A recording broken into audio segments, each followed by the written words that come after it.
Putin बिना Donbas लिए युद्ध विराम के लिए तैयार नहीं है। ट्रंप को ग्रीनलैंड चाहिए और यूरोप महायुद्ध की आहट से डरा हुआ है और ऐसे में अमेरिकी राष्ट्रपति ने एक ऐसा ट्रंप कार्ड फेंका है जो युद्ध विराम भी करवा सकता है, पुतिन को डॉनबास भी दिलवा सकता है और ग्रीनलैंड में अमेरिका का मिशन भी पूरा हो सकता है। लेकिन इसके लिए यूरोप को 800 अरब डॉलर की बड़ी कीमत चुकानी होगी।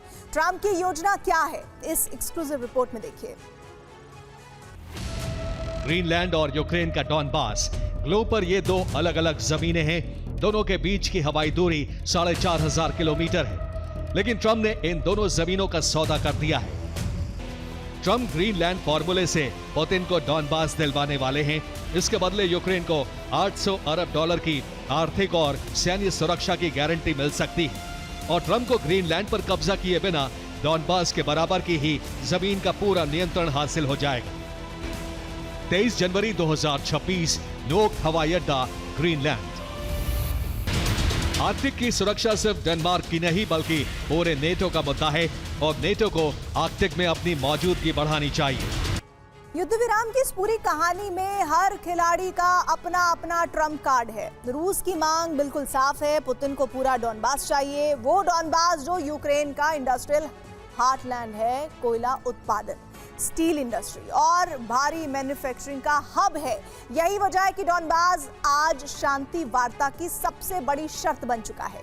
लेकिन इस जियोपॉलिटिकल सौदे में सिर्फ डॉनबास ही दांव पर नहीं है। ट्रंप की निगाह ग्रीनलैंड के डॉनबास जितने बड़े इलाके पर है, वो इलाका जो आर्कटिक का रणनीतिक गेटवे बन सकता है, जहां स्पेस और मिसाइल निगरानी और ट्रंप के गोल्डन डोम डिफेंस का केंद्र बनाया जाएगा। पुतिन को डॉनबास चाहिए, ट्रंप को ग्रीनलैंड और बीच में फंसा है यूक्रेन। जेलेंस्की को जमीन से ज्यादा अब डॉलर की जरूरत है। युद्ध की तबाह हो गए देश को पैरों पर खड़ा करने के लिए 800 अरब डॉलर की डील और 10 साल तक सुरक्षा की गारंटी चाहिए। लेकिन यूरोप की मजबूरी अलग तरह की है। क्या है वो मजबूरी? दरअसल यूरोप को अब बस युद्ध विराम चाहिए। ऊर्जा संकट से जूझते यूरोप पर अब महंगाई और आर्थिक दबाव बढ़ता जा रहा है। डर इस बात का भी है कि यूक्रेन का युद्ध पूरे यूरोप का महायुद्ध न बन जाए और इसी पूरी तस्वीर में नेटो की अपनी चिंताएं हैं।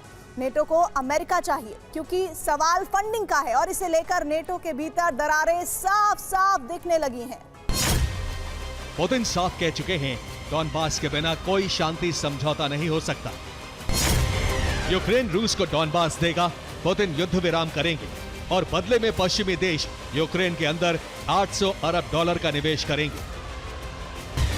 सूत्रों के मुताबिक ट्रंप ने यूरोप के सामने एक शर्त रखी, अगर यूरोप जेलेंस्की को डॉनबास के लिए मना ले तो अमेरिका ग्रीनलैंड पर पूरा दावा छोड़ देगा। सिर्फ उतना हिस्सा लेगा जितना उसे गोल्डन डोम के लिए चाहिए और ग्रीनलैंड का ये इलाका डॉनबास के इलाके जितना ही बड़ा है। और अब सवाल सिर्फ युद्ध विराम का नहीं है, सवाल है शांति की कीमत का। तराजू के एक पलड़े में डॉनबास और दूसरी तरफ है ग्रीनलैंड और इस पलड़े की जो दूसरी तरफ खड़े हैं वो है पुतिन। यानी अब आप समझिए कि एक तरफ डॉनबास है, ग्रीनलैंड है और दूसरी तरफ पुतिन है और दूसरे पलड़े में 800 अरब डॉलर की डील भी है। 10 साल तक आर्थिक तरक्की का भरोसा है, सुरक्षा की गारंटी है और यूक्रेन को एक बार फिर अपने पैरों पर खड़ा करने का वादा है। ये पलड़ा जेलेंस्की और यूरोप की आवाज बने नेताओं की तरफ झुक रहा है। यानी एक तरफ जमीन का सौदा और दूसरी तरफ शांति और जिंदगी। और इस तराजू के बीच सबसे बड़ा सवाल यही कि जमीन या जिंदगी। क्या डॉनबास छोड़कर शांति खरीदी जाएगी या फिर जमीन बचाने के लिए जंग लंबी चलेगी? शांति की इस डील में कीमत तय होनी अभी बाकी है।